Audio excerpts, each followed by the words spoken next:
Hello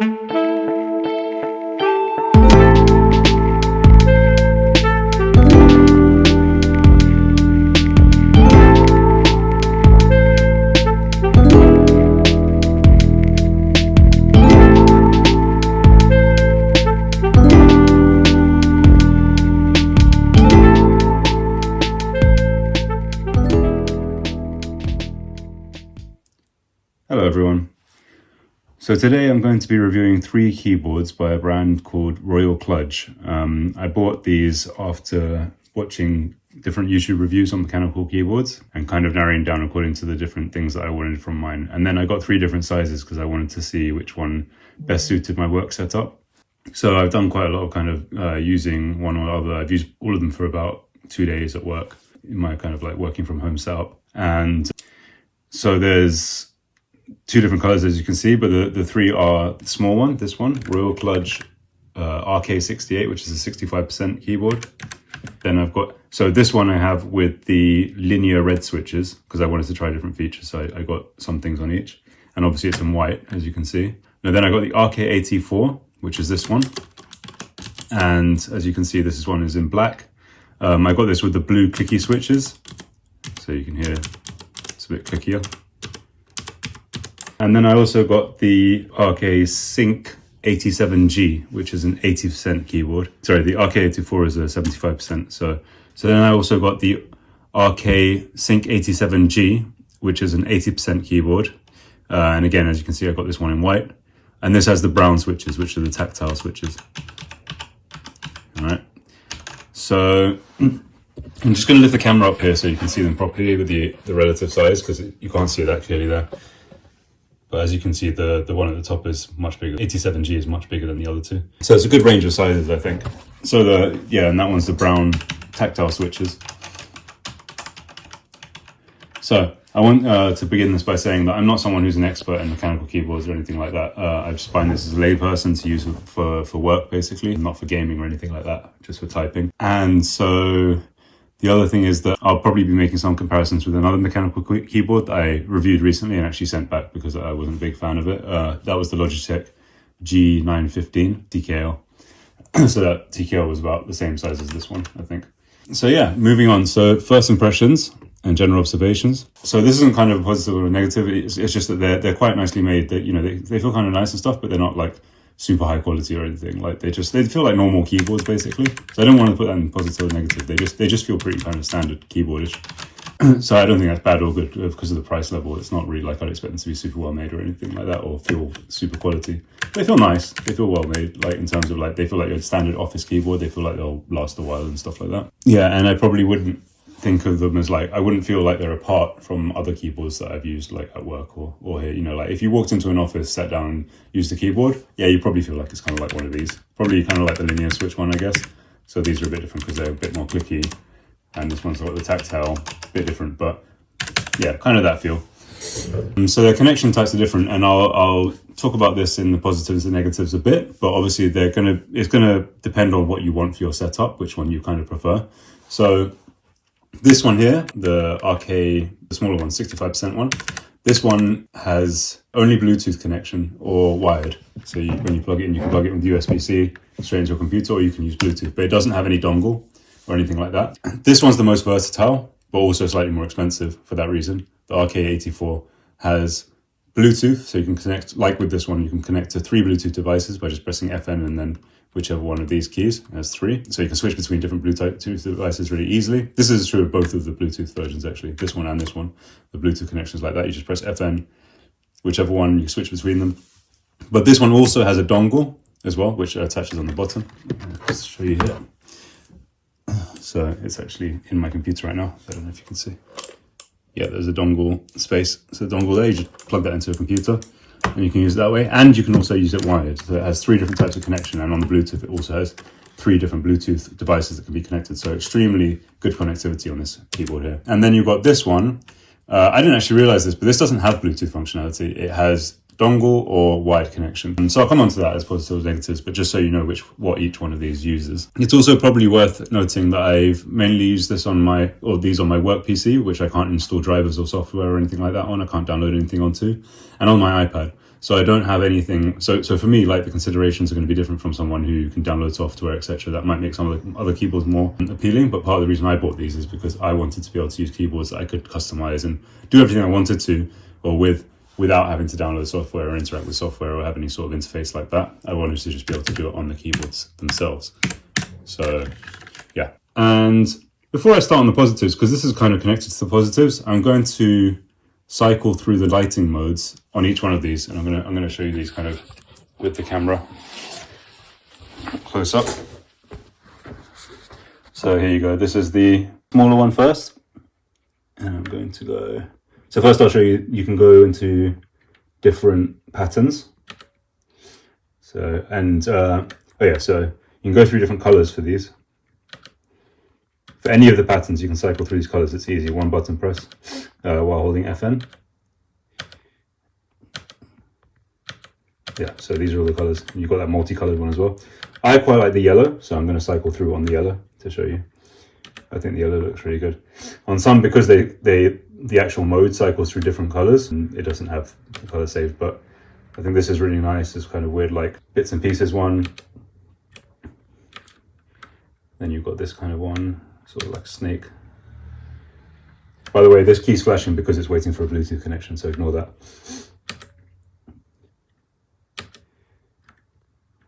Various different ones of the snake thing, crisscross themed. This is off. And you've got this kind of downwards rainbow keys, just fully on. Breathing.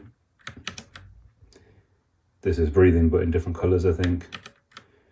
This is really nice. I love this echo key press, and you can change the speed on all the different key things, so you can make it kind of stay a bit longer. I really like this one. This is probably one of my favorites. Then there's this other one straight afterwards, which is sort of similar. I like to speed this one up if I use it. It's like echo press, but it goes across the whole keyboard. I really like this effect as well. It's kind of like similar, and you're using the whole keyboard up for it. And then, what's this? Not sure what it is. Oh yeah, and then you've got a reactive like this, which is a bit too flashy for me, but you know, some people might like it. And then you have back to this, yeah, cycling. So that's that keyboard. I'm going to go through the others, but a bit quicker. So on the black one, it looks different. I actually personally prefer the white, and I'll come on to that. But you know, some people might like the black because it's more subtle. So same sort of things.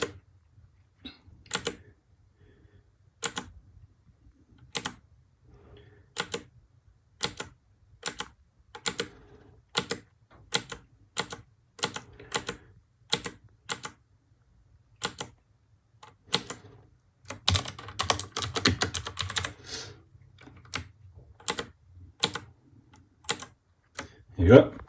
And now on the bigger white one. So slightly different button combinations to do things.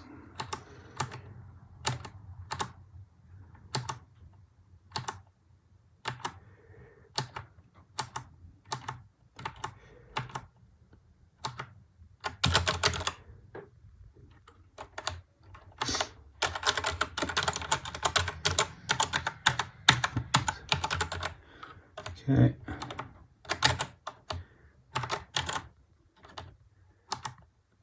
There you go. So that's all of that demonstrated. So to move on to the actual positives of this. So on the Bluetooth models, I see it as a really good positive that they can connect to multiple devices. So that's a quick one. I just think that increases utility so much. I have like the Bluetooth on my work computer, Bluetooth on my iPad, and even the Bluetooth on my phone, and I can just switch between them if I want to very quickly. So that's great. I would note for anyone using a PS5, I was hoping that I'd be able to switch one of the Bluetooths to my PS5 and use it as that. And it's true that you can do that, and it works for some of the apps on the PS5, but for other ones, it doesn't really work at all. For instance, Netflix, which I was kind of disappointed by, because obviously I would quite like to be able to search films and stuff quickly. And there's no functionality on Netflix. And I haven't tried it with all the other video apps, but I think that's kind of disappointing and probably hints that it's not really going to work that well with PS5. I do think that's not the fault of the keyboard people of Royal Kludge. I think it's just much more the fault of the PS5 developers, because obviously that's a type of integration they haven't allowed for their software on the console. But anyway, that's worth bearing in mind if you're going to get it for that. But in general, they're really great for syncing with multiple different Bluetooth devices. And obviously that's a plus of these two over this one. Again, I've already kind of showed off this, but I think the lighting is really nice. I think this is especially true of the white models, but maybe it's because I like kind of like, I don't know, the loudness of the lighting on them. I quite like that. If you want something more subtle, the black is probably better for you. But yeah, I just think the lighting effects look really nice. I've never really seen anything like that before. I've seen like these different mechanical keyboards and stuff in shops, and I've never really seen ones that look this nice. They really do look really, really good. And I really like the interactive effects especially. I think that a lot of keyboards seem to have the kind of like shifting effects and all that. When I actually use these, I tend to use them with the echo press effects that I showed. One of the two, the one that shoots to the side or the normal echo press. I think that's so nice. And yeah, low key, and also doesn't take as much battery because when you're not actually pressing, it's not lighting things up. So the fact that they include them and you can just fully program them just from the like different key combinations on here, I just think that's really great. So yeah, I can't emphasize enough how much the lighting is a plus on these. I really, really like the lighting on them. And yeah, the other thing is that all the functions on them seem to work really well on both my PC and my iPad. You know, things like the combination of FN and then whatever media keys you want to use, fast forward, the volume, all of that, you know, the Windows key, they just work really well. I haven't had any issues with them doing what they should do, you know, page up, page down, the forward delete. I haven't come across where like something, you know, has some sort of compatibility issue and doesn't work with either the PC or my iPad. So I've really enjoyed that. I like that it's easy. They do what they should. They connect easily. I haven't had any connection issues. I know some people said that the dongle connection is a bit weak sometimes. To be honest with you, I haven't really tried that out at a distance because my computer is here, as you can see. So for me, that's not been an issue. You might want to think about that. But yeah, like for me, it's been fine. So those are kind of all the positives with a strong emphasis on the look and the compatibility and connectivity. There are a few negatives for me, and some of them are specific to different keyboards. So I'll go through them, you know, as a whole, but you can see which one kind of stands out to you. If some of those negatives are a real negative for you, then, you know, maybe exclude that one from the selection that you're thinking about. So for me, a clear negative of the Sink87G, the one at the top here, the big one, is the lack of Bluetooth connectivity. I think it's just such a strong plus point in favor of the other two that would lead me to basically discount this one. However, it is cheaper. I think that this one's about £60 on Amazon, whereas this one's 90, and I think this one's somewhere between the two. And so obviously, if you are going to just have this plugged into your normal setup, you don't want anything fancy, then really, you know, like it will work fine like any keyboard, and it's like less pricey. So maybe you will want to go for this one, especially if you like a really like slightly bigger keyboard. But for me, the fact that you can get this one, and actually ultimately the one that I've ordered of this, I got for less than this because I got it from a random website. I'm still waiting for that to come so I can return these. But the website's called Banggood. I'll put the link in the description. But the fact that you can get this, you know, for around the same price if you really try, and it has all those connectivity options. I mean, I would just recommend this over this because of that, to be honest. And you know, you can get this in white or black and with the different types of switches as well. So let's see. The second negative is, I would say, with the actual keycaps, the feel is not exactly as I would like, and they're slightly less accurate than I'm used to in terms of typing because they're a bit narrower than I'm used to. The actual width of the keycap, they have quite a lot of space between them. So they're a bit kind of, you know, I have hit the wrong key a few more times than I usually probably would. But I do think that's something that I'm probably just going to have to get used to. The texture I'm not a huge fan of. They're slightly rough in this kind of weird, slightly scratchy way. I'd rather they weren't like that, I have to be honest. But I don't think it's something that would disturb me enough to like change my decision on these. Like, I still really like them. It's just, I think I have to get used to those sort of things. I might look into getting some keycaps that maybe are slightly lower and slightly flatter. I don't know if that's possible, but it is something that it's enough of a disturbance for me so that if I can get some that are not super expensive or anything, I might look into replacing them. You know, as long as they keep all the kind of RGB shine through and all of that. If I can find something that works well like that, then I might do that. But you know, it's not a deal breaker. It's just they're not exactly as I'd like them to be. So on the RK68, the 65% one, this small one here, this might be something that doesn't concern other people, you know, and the fact that it's very small is actually quite nice. You know, I like the kind of size of it, but not having that extra row of keys at the top means that you have a lot of combination in the buttons here. So you've got, you know, you've got your symbols that are flashing and stuff, the plus sign, etc., the numbers. Then you've also got the media key on these, and then you've also got like all the F numbers and everything. This means that there are different combinations, and you have to kind of press, I can't even remember what it was actually, but I think it's FN and Control to switch between what FN does in terms of the functions. which seems very complicated to me. I don't know why they didn't just make it so, for instance, you just press Alt and it does the other one, and FN does one. It's like you have to have it in one of these two modes. I don't like that setup. I find it confusing. If they did it combined in two, I might even opt for this keyboard over all the other ones. But that to me was a bit of a deal breaker. I found that quite annoying that they combined all of that. So for me, on this one, that's a negative. Obviously, it's not a negative that applies to either of these. So yeah, that's another one. And actually, the last negative issue that I have on these, and this is applying to the Bluetooth models, as I wanted to use them with iPad. But I think it also applies to this, because if I'd wired it in, I think I would have the same issue. That I doubt that I'd be able to program these. But that's the on my iPad specifically, I haven't found a way to program key combinations in a way that I would like. So, for instance, I'd quite like it if I could program the home key. You know, so they come up on the devices on assisted touch, but then it asks you to press a button, and then you can program that key's function. And this key, for instance, or certain keys seem to have like no function or no function that I use. I would like to be able to program them, for instance, if I press one of those keys, to take me to the home screen and stuff like that. There doesn't seem to be any way to do that on the iPad. That's a bit disappointing, because I think it'd be very useful to be able to press like the Windows button, for instance, and then go straight back to the iPad home screen or some such, or the escape button, for instance. Actually, the escape button would probably be better, because I think this button might have the Apple command key function. So, but yeah, if I press escape and it'll take me back to the home screen, that'd be great. But I do have a mouse with loads of buttons, so I am able to do that on the mouse. So I just use the mouse's functions to do those sort of functions, and it's not the end of the world or a deal breaker for me that the keyboard doesn't do them. If you have a basic mouse where you can't program the keys and you were hoping to do that on the keyboard, you might find that to be an issue for you. But yeah, for me, easy workaround. It's just something that I would have preferably had on them. And then I think that's all of the negatives, to be honest. Just quickly want to mention one other negative that I forgot to mention for the RK84. And it's not a full negative, but basically they have these magnetic clip-ons instead of flip-out feet on the keyboard. I don't find that to be ideal, because obviously something that flips out is less likely to get lost. And I just think it's a much better design choice. So you might want to keep that in mind when you're buying. The other boards, the larger one has normal flip outs, so that doesn't suffer from this problem, and the smaller one doesn't have any. It's just kind of at the angle they give it to you. So yeah, worth bearing in mind. But if you're going to get the RK84, especially if you're going to be moving it around a lot, that might be a consideration for you. I would bear in mind. Even if you like different types of switches or anything, you can really like just get whichever ones you want, which brings us on to the lifestyle and uses. I do think that I can recommend these to pretty much anyone, because in some combination, you're going to find one that you like and which works for you in whatever thing you're doing. You can be using these for gaming, you know, you can use them just for typing, just for sprucing up your kind of typing experience. I find them nice, like when I'm being creative, you know, writing something. I like this, the simple echo afterwards. It just kind of feels like, you know, something's happening on your keyboard while you're typing something that's interesting or whatever. So, you know, for me, it enhances the experience of that. I don't use them for any sort of gaming or anything like that. And, you know, there's such a great selection. You've got sizes for every workspace. I do think that there's quite clear advantages to this one, the RK84. This should be sort of positive, but I'll just cover this here quickly. This also has 2 USB-A out ports. I think USB-A. Well, they're not standard USBs, right? So for me, with my mouse, that's great, because I can just run a charging cable into my mouse right next to the keyboard from there. But you can use it for anything. You know, you can use it for like headphones or whatever. I think if this is plugged into the right device with the USB-C.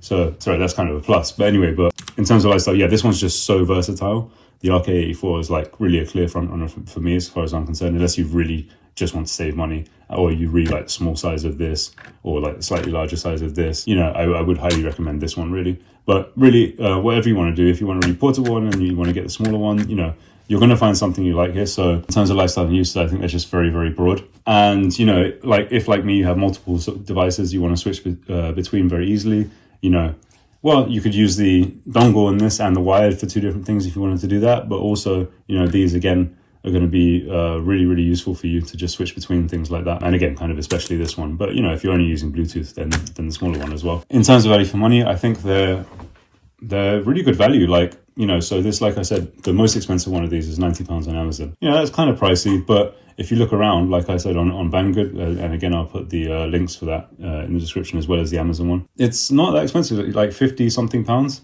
you know, being in the UK. And I'm sure in the US you could probably get it for like, you know, whatever, $60 or something like that. I think that's a really good price for a keyboard that's good, and you know, so adaptable, and you can like take out the switches and everything. You can buy it in 3 different types of switches, so whatever feel you kind of prefer. You know, you can swap out the keycaps if you want to. You know, these things are very editable. You've got color options. You know, all of that. In terms of value for money, I think that it's a really good deal. So I'd recommend this to anyone, and I will be recommending it to a lot of people. So in terms of my overall rating, yeah, I'm going to give this, because of the fact that there's especially the potential for getting the RK84, I'm going to give this a 5 out of 5 because I would so broadly recommend these. I think they're just such an excellent purchase with so much use. I think a 5 out of 5 is a very fair score for these keyboards. So yeah, I'm giving them a 5 out of 5 because I would highly recommend these, and I think you'll definitely be able to find something that works for your setup. So thank you for watching this video. I hope it's been helpful. Don't forget to like and subscribe if you do find it helpful. I'll be doing more tech type reviews and other things kind of as a layman, because most of the things that I get I'm not a specialist in. So if you're interested in that sort of thing, or clothing reviews or whatever else I do on the channel, then yeah, please give me a like and subscribe, and hopefully I'll put out something else that you find useful. Thank you.